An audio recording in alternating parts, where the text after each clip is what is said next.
নতুন সূর্যের আলোয় শুরু হলো আরেকটি নতুন বছর। এসো হে বৈশাখ, মুছে দাও সব গ্লানি, নিয়ে আসো নতুন আশার বার্তা। সবাইকে জানাই শুভ নববর্ষের অনেক অনেক শুভেচ্ছা। পয়লা বৈশাখ উপলক্ষে আমাদের বাগেরহাটে 7 দিনব্যাপী বৈশাখী মেলার আয়োজন করা হয়েছে। তো আমরা বান্ধবীরা মিলে সবাই চলে এসেছি মেলায় ঘুরতে। এখানে দেখা যাচ্ছে 99 টাকার মরিয়াম আপুর ভাইরাল বিরিয়ানির স্টলও এসেছে। এছাড়াও বিভিন্ন রকম সংস্থা থেকে স্টল দেওয়া হয়েছে। এছাড়াও রয়েছে বিভিন্ন রকম খাবারের দোকান।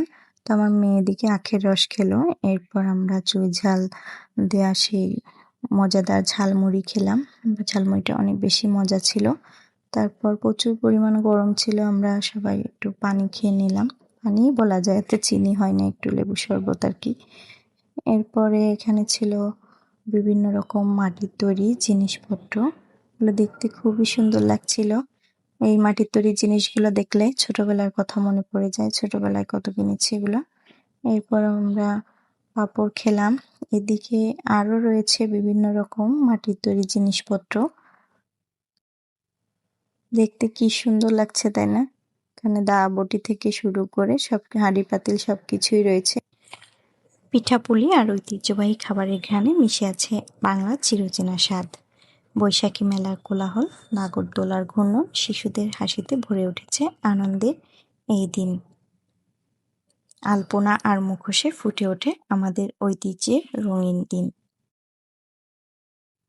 এছাড়াও রয়েছে এখানে বিভিন্ন রকম সুন্দর সুন্দর জিনিস, চুড়ি রাখার আলনা দেখতে পাচ্ছি এখানে, এটা দোতারা না একতারা। তারপর এখানে রয়েছে বাচ্চাদের খেলনা গাড়ি। এই গাড়িগুলো ছোটবেলায় আমরা কম বেশি সবাই চালিয়েছি। আপনারা কে কে চালিয়েছেন কমেন্ট করে জানাবেন।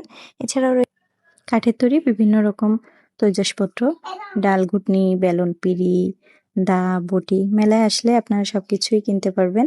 এছাড়াও রয়েছে তাল পাতার হাত পাখা, এই পাখার বাতাস অনেক ঠান্ডা হয়। লাল সাদা রঙে সেজে উঠেছে চারপাশ, প্রাণের উৎসবে মেতে উঠেছে বাঙালি। আলপনা আর মুখোশে ফুটে ওঠে আমাদের ঐতিহ্যের রঙিন। এই দিনটা শুধু উৎসব নয়, ভালোবাসা আর একসাথে থাকার গল্প। পুরনো সব কষ্ট ভুলে নতুন বছর হোক সুন্দর আর সাফল্যে ভরা। মেলার লোকেশনটা আমি বলে দিচ্ছি। মেলাটা হচ্ছে বাগেরহাট শালতলা জেলা অডিটোরিয়ামে। তো সবাই চলে আসবেন মেলায়। ঢাকের তালে তালে গান আর নাচে জেগে ওঠে বাঙালির চিরন্তন সংস্কৃতি। ভিডিওটি ভালো লাগলে লাইক, কমেন্টস এবং শেয়ার করে পাশে থাকবেন। সবাইকে অসংখ্য ধন্যবাদ। সবাই অনেক অনেক ভালো থাকবেন, সুস্থ থাকবেন। আল্লাহ হাফেজ।